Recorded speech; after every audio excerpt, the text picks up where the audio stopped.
Dans un petit village niché au cœur de la savane africaine, se trouvait un lycée réputé pour sa ferveur culturelle et ses élèves prometteurs. Ce lycée, nommé Horizon Lumineux, était le joyau de la communauté, un lieu où les jeunes esprits s'épanouissaient, portés par le rêve de bâtir un avenir meilleur. Parmi ses élèves, 3 jeunes filles se démarquaient par leur éclat et leur détermination, Amina, Sally et Bintou. Inséparables, elles étaient surnommées par leurs camarades les 3 étoiles du lycée. Amina était connue pour son intelligence hors du commun. Elle excellait en mathématiques et en sciences, et ses professeurs la considéraient comme un prodige. Toujours munie d'un sourire lumineux, elle inspirait respect et admiration. Sally, quant à elle, était une artiste dans l'âme. Sa voix douce envoûtait quiconque l'entendait chanter, et ses dessins racontaient des histoires qui touchaient les cœurs. Enfin, Bintou, la plus sportive du groupe, brillait par sa force et son courage. Capitaine de l'équipe de handball du lycée, elle incarnait la détermination et le leadership. Malgré leurs différences, les 3 amies partageaient un lien profond, forgé par les épreuves et les rêves qu'elles portaient. Elles étaient un exemple pour leurs pairs, des modèles de réussite et de solidarité. Mais leur éclat n'échappait pas à certains regards envieux. Parmi ces regards se trouvaient ceux de Moussa, Idriss et Kofi, leurs petits amis respectifs. Ces jeunes garçons, autrefois charmants et pleins de promesses, se laissaient peu à peu ronger par un mélange de jalousie et d'insécurité. Voir leurs compagnes recevoir tant de louanges leur faisait douter de leur propre valeur. L'année scolaire touchait à sa fin, et l'événement le plus attendu du lycée approchait, la journée culturelle. Cette célébration annuelle réunissait élèves, professeurs et parents dans une explosion de couleurs, de danse et de performances artistiques. Chaque élève avait la chance de montrer ses talents, et Amina, Sally et Bintou étaient les vedettes incontestées de l'événement. Cette année, elles avaient préparé une performance unique, mêlant science, art et sport, reflétant leur amitié et leur passion. Le jour venu, le lycée était en effervescence. Les tambours résonnaient, les étals regorgeaient de tissus colorés et de mets savoureux, et les rires remplissaient l'air.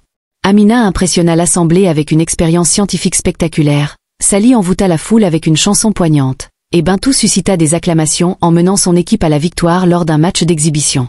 Les 3 étoiles brillaient plus fort que jamais, et leur succès fut salué par une ovation. Cependant, dans l'ombre de cette gloire, un sombre complot se tissait. Moussa, Idriss et Kofi, influencés par un marabout cupide, étaient convaincus qu'ils devaient accomplir un acte terrible pour garantir leur réussite aux examens finaux. Ignorant les conséquences de leur jalousie et de leur naïveté, ils s'apprêtaient à trahir la confiance des 3 étoiles. Ce qui devait être une journée de célébration allait marquer le début d'une épreuve périlleuse pour Amina, Sally et Bintou. Ainsi commença une histoire où la lumière de l'amitié et de la sagesse allait devoir affronter les ténèbres de la trahison et de la peur. C'était un matin lumineux au lycée Horizon Lumineux. Les rayons du soleil traversaient les immenses baobabs qui entouraient le campus, et les chants des oiseaux donnaient une mélodie joyeuse à cette journée particulière. La journée culturelle, l'événement tant attendu par tous les élèves et les professeurs, venait de commencer. Le lycée s'était transformé en une véritable foire, des stands décorés de tissus traditionnels, des plats typiques de la région, des danses et des tambours animaient l'atmosphère. Chaque élève se sentait investi d'une mission, montrer au monde la richesse de leur culture et le talent qui sommeillait en eux. Amina, Sally et Bintou se tenaient au centre de l'effervescence. Leur complicité était évidente. Leurs rires sincères et leurs échanges pleins de chaleur illuminaient les lieux. À première vue, elles semblaient inséparables, comme si une force invisible les liait depuis toujours. « Je vais commencer par mon expérience scientifique », annonça Amina avec une confiance tranquille. « Je vous promets, vous serez toutes les 2 impressionnées. » Sally, toujours espiègle, taquina son amie. « C'est ça, fais-nous rêver, professeur Amina. Mais n'oublie pas que la vraie magie, c'est l'art. Et moi, je vais toucher le cœur des gens avec ma chanson. » Bintou, observant ses 2 amies avec affection, hocha la tête. « Allez-y, mes stars. Pendant ce temps, je m'assure que l'équipe de handball est prête à briller.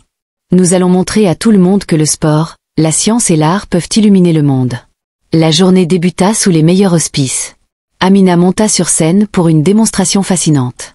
Avec des éléments simples qu'elle avait collectés, elle recréa un phénomène scientifique qui émerveilla la foule.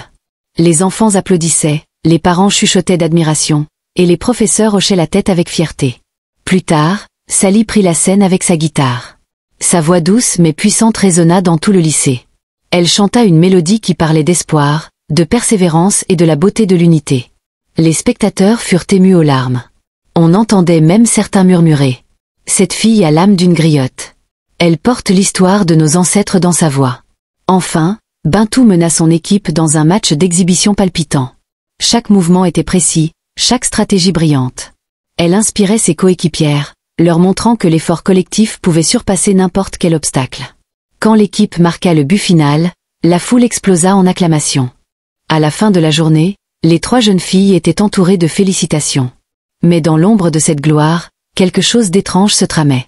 Non loin de là, Moussa, Idriss et Kofi observaient, le visage assombri par une jalousie qui semblait leur ronger le cœur. « Regardez-les » murmura Moussa. « Elles ont tout. On dirait qu'elles nous éclipsent complètement. » Kofi, le plus influençable du trio, hésita avant de répondre. « Peut-être qu'elles méritent ce succès. Après tout, elles travaillent dur. » Mais Idriss, plus calculateur, coupa court à cette tentative de réconfort. « Si elles brillent autant, c'est parce qu'elles prennent toute la lumière. Et nous restons dans l'ombre. » Cette pensée, bien que déformée par l'insécurité, prit racine dans leurs esprits.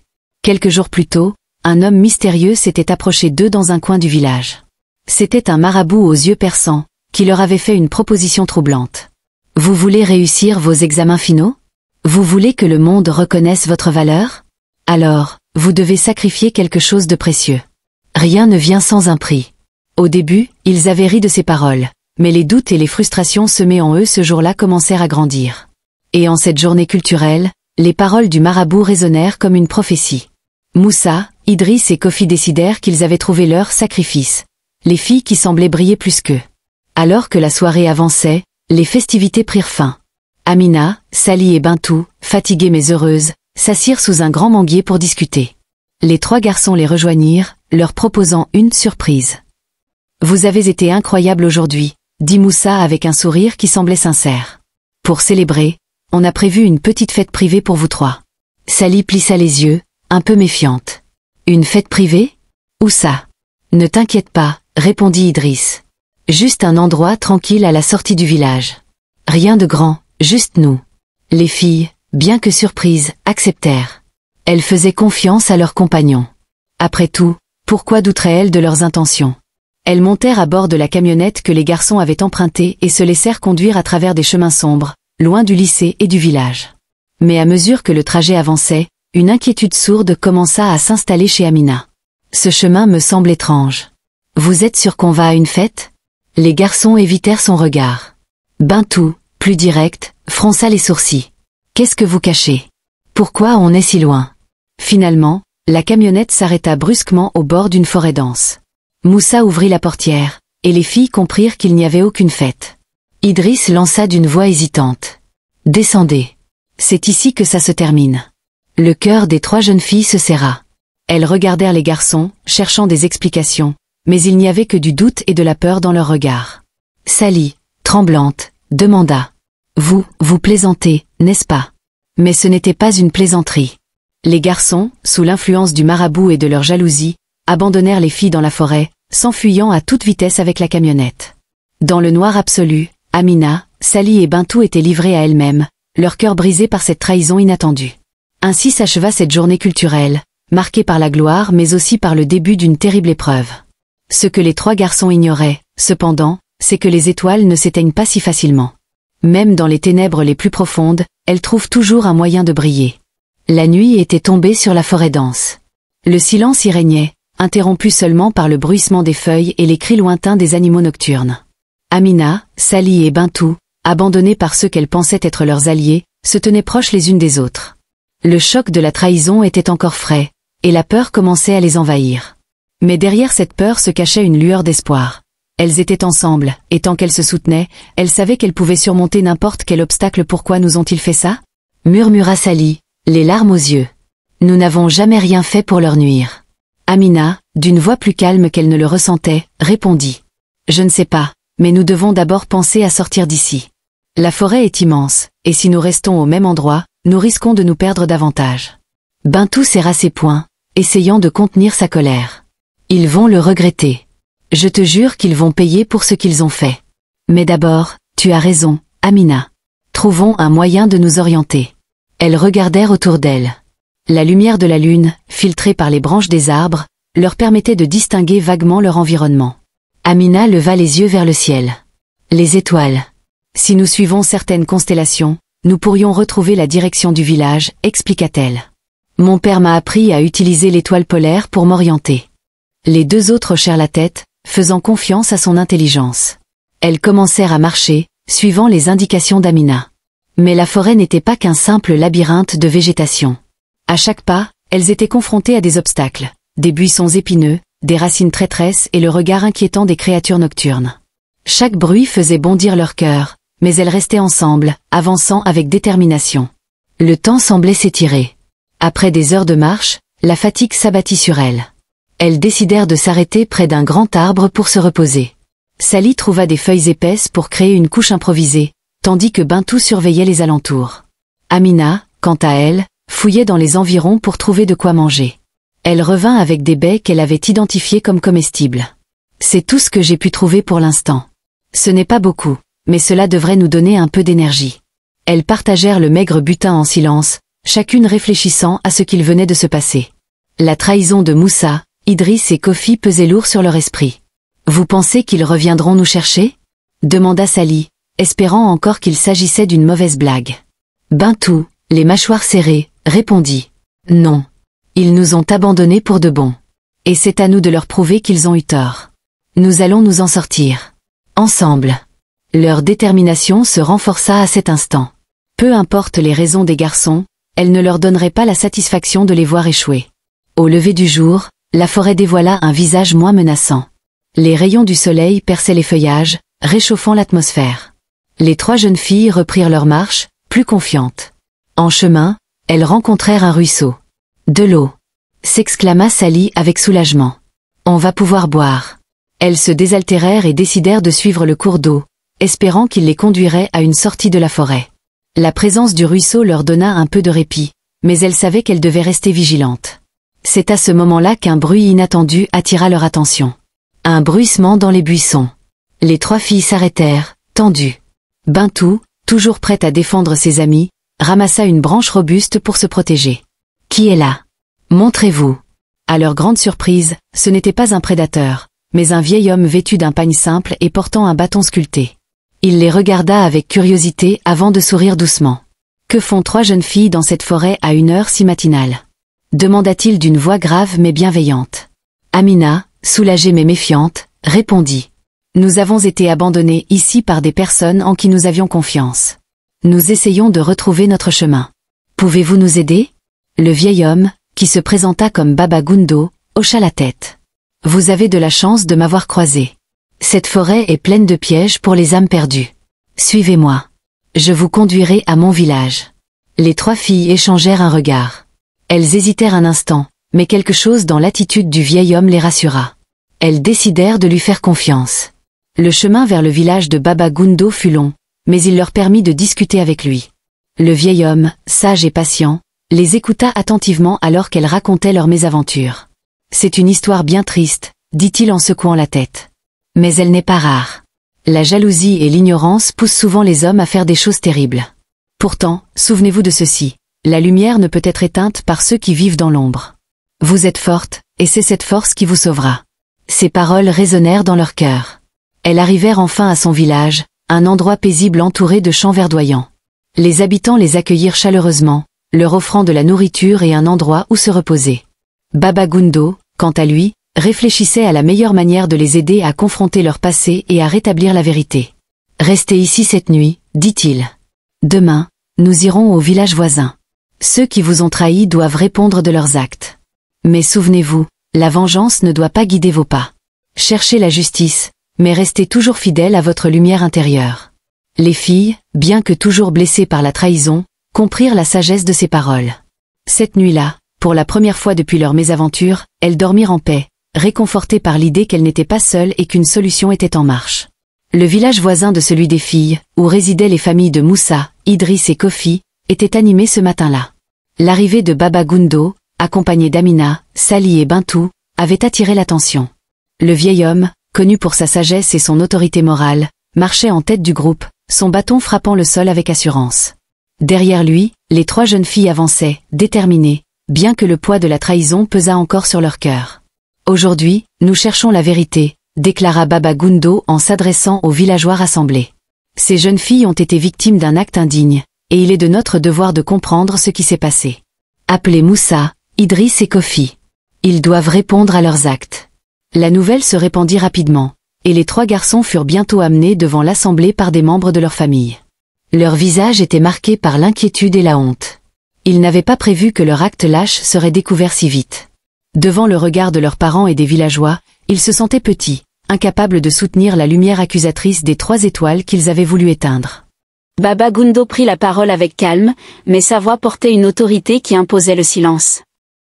Moussa, Idriss, Kofi, regardez ces jeunes filles. Elles vous ont fait confiance. Elles vous ont donné leur amitié, peut-être même leur amour.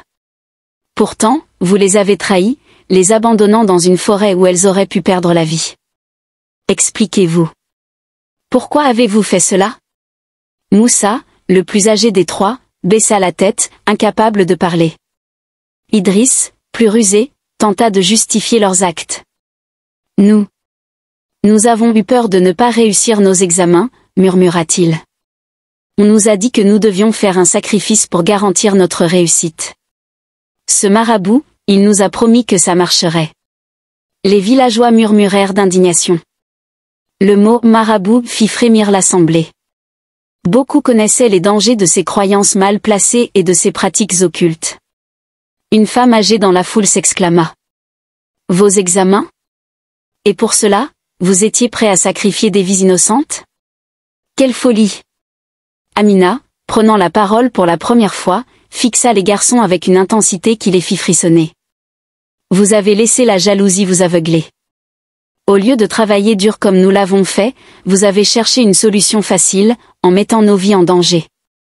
Est-ce ainsi que vous pensez devenir des hommes dignes? » Sally, d'une voix tremblante mais pleine de reproches, ajouta. « Nous pensions que vous étiez nos amis, nos partenaires. Mais ce que vous avez fait montre que vous n'avez aucune valeur pour ce lien que nous partagions. » Bintou, serrant les poings, prit la parole à son tour. « Nous ne sommes pas là pour vous maudire. Mais vous devez comprendre que la lumière de la vérité vous poursuivra toujours. Ce que vous avez fait, vous ne pourrez jamais l'effacer. Mais peut-être avez-vous une chance de vous racheter, si vous trouvez le courage d'assumer vos actes. » Baba Gundo écouta les témoignages avec attention. Lorsque tout le monde eut parlé, il se tourna vers les anciens du village, qui avaient été appelés pour assister à cette assemblée. Les anciens, assis sur de petits tabourets en bois, délibérèrent brièvement. Finalement, l'un d'eux, un vieillard au visage ridé par les années, prit la parole. « Moussa, Idriss et Kofi, vos actes sont inacceptables. Non seulement vous avez trahi la confiance de ces jeunes filles, mais vous avez également terni l'honneur de vos familles et de notre communauté. Toutefois, nous croyons que la punition doit toujours être accompagnée d'une chance de rédemption.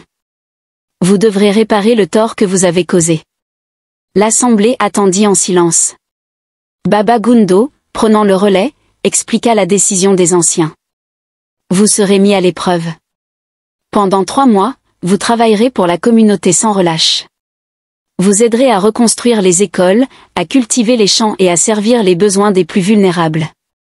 Chaque jour, vous devrez également écrire une lettre de repentance et la lire devant les jeunes filles que vous avez trahies.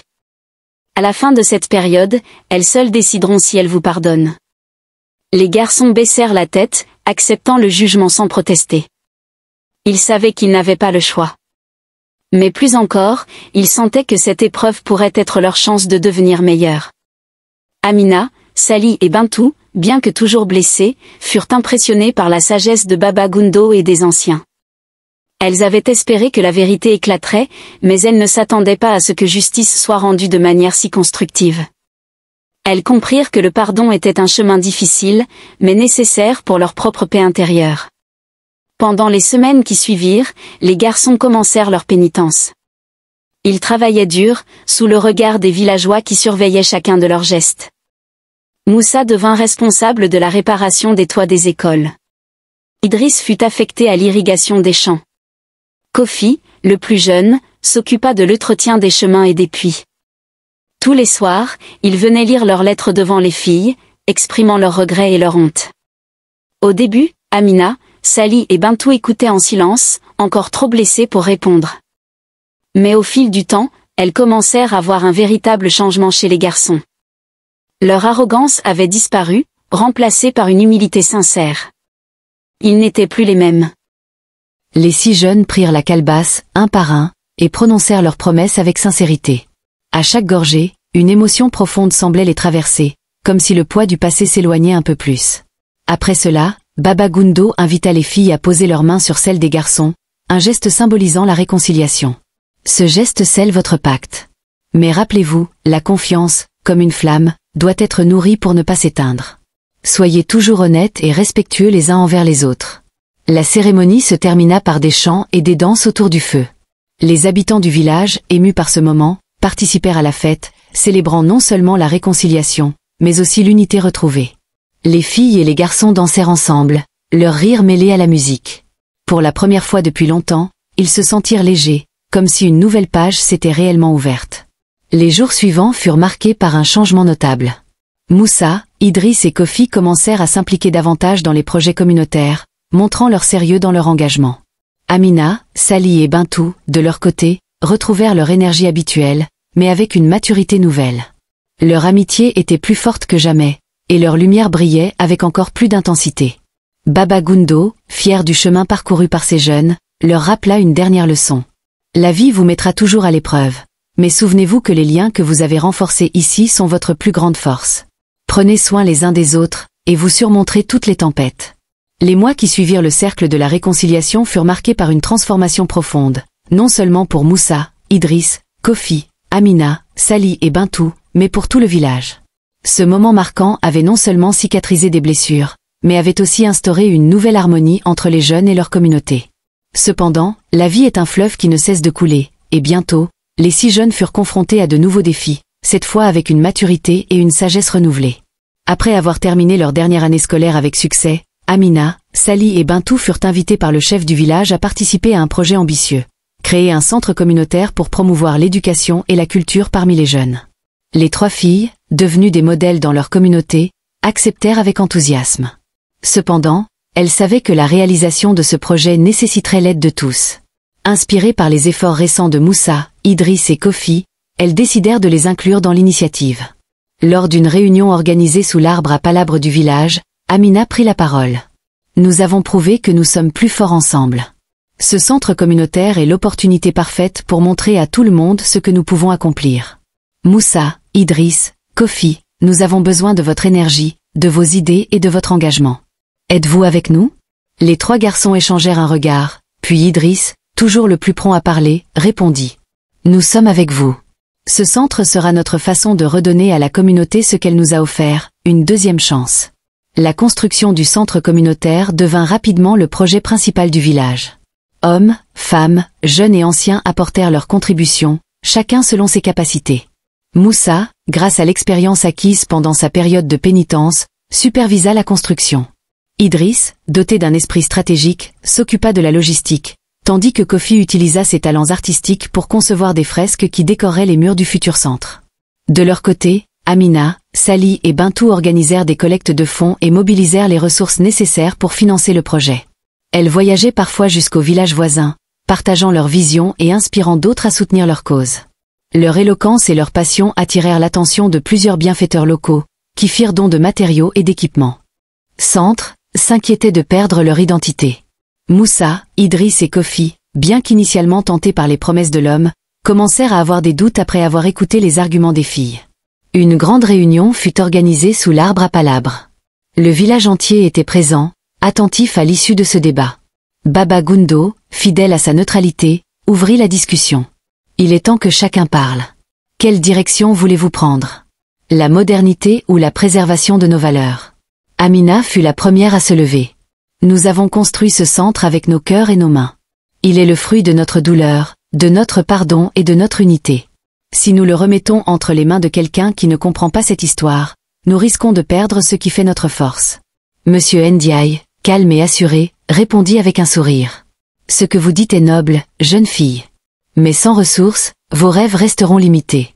Mon but n'est pas de détruire votre héritage, mais de lui donner les ailes qu'il mérite. Les paroles de l'homme charmèrent une partie de l'audience, mais d'autres restaient indécis. Quelques jours après la réunion, des événements troublants commencèrent à se produire.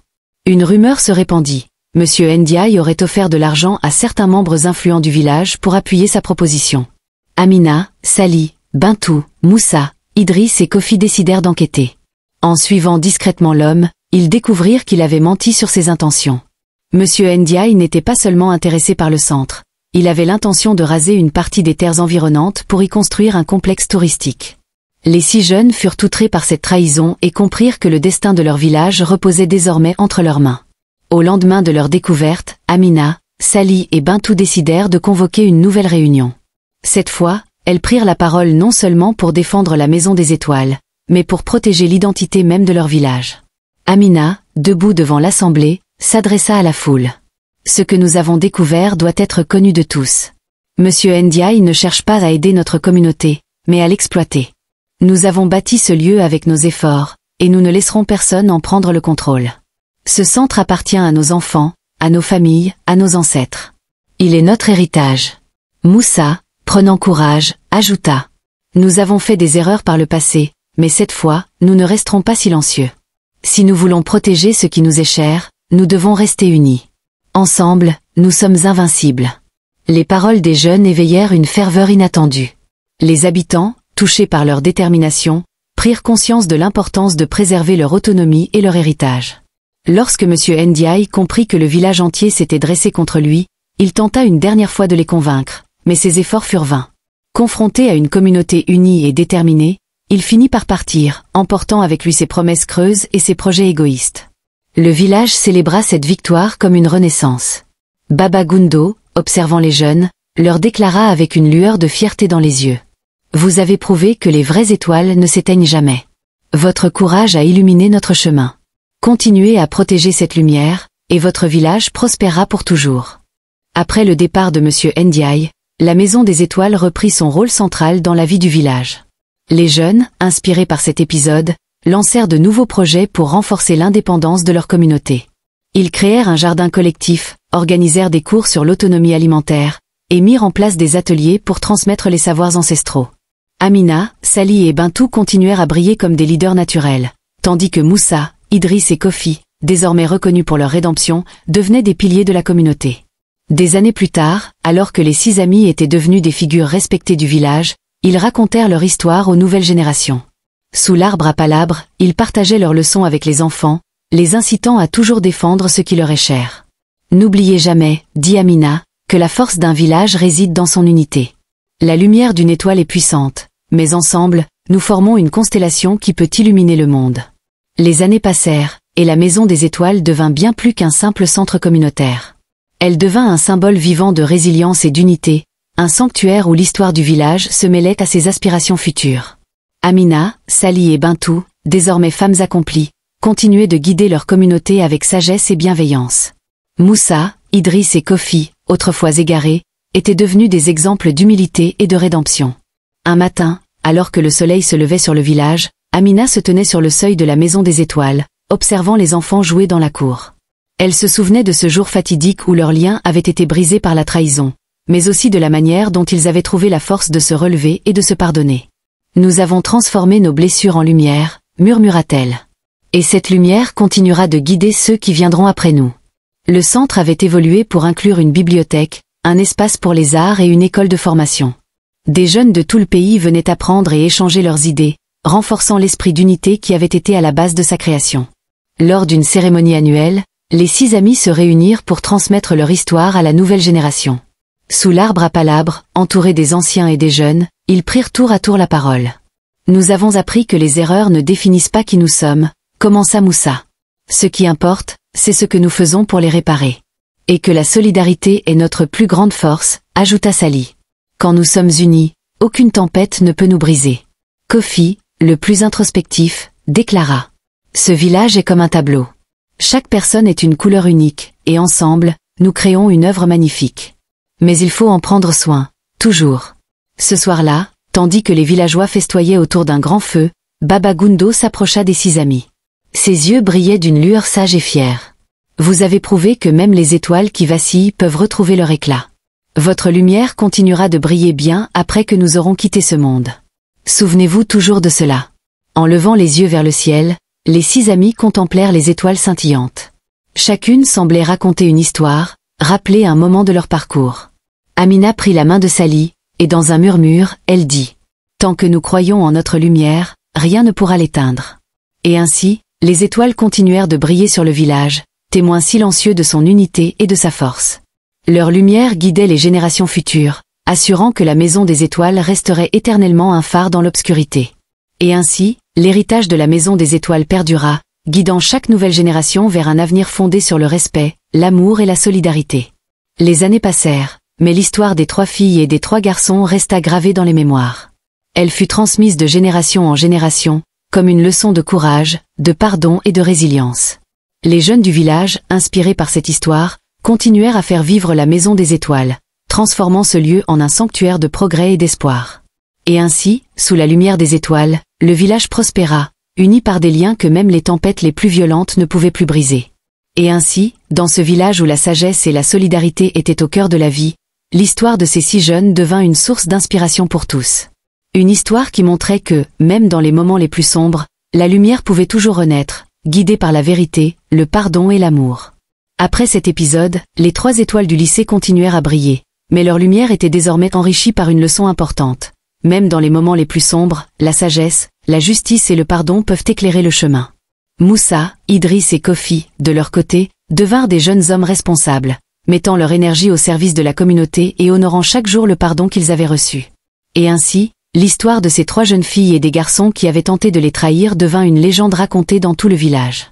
Une légende qui rappelait que la véritable force réside non pas dans la vengeance, mais dans la capacité à transformer les ténèbres en lumière. Le lendemain matin, Baba Gundo les mena au village voisin, où il connaissait les familles de Moussa, Idriss et Kofi. Le vieil homme était respecté dans la région, et sa parole avait du poids. Il organisa une assemblée pour raconter l'histoire des 3 jeunes filles et confronter les garçons. La vérité devait éclater, et les filles, armées de leur résilience, étaient prêtes à faire face à ceux qui avaient voulu les briser. Ainsi, leur périple dans la forêt ne fut pas seulement une épreuve de survie, mais aussi une leçon de courage et d'unité. Malgré les ténèbres, elles avaient trouvé leur chemin, guidées par leur amitié et leur foi en elles-mêmes. Et elles savaient qu'au bout de ce chemin, la lumière triompherait toujours.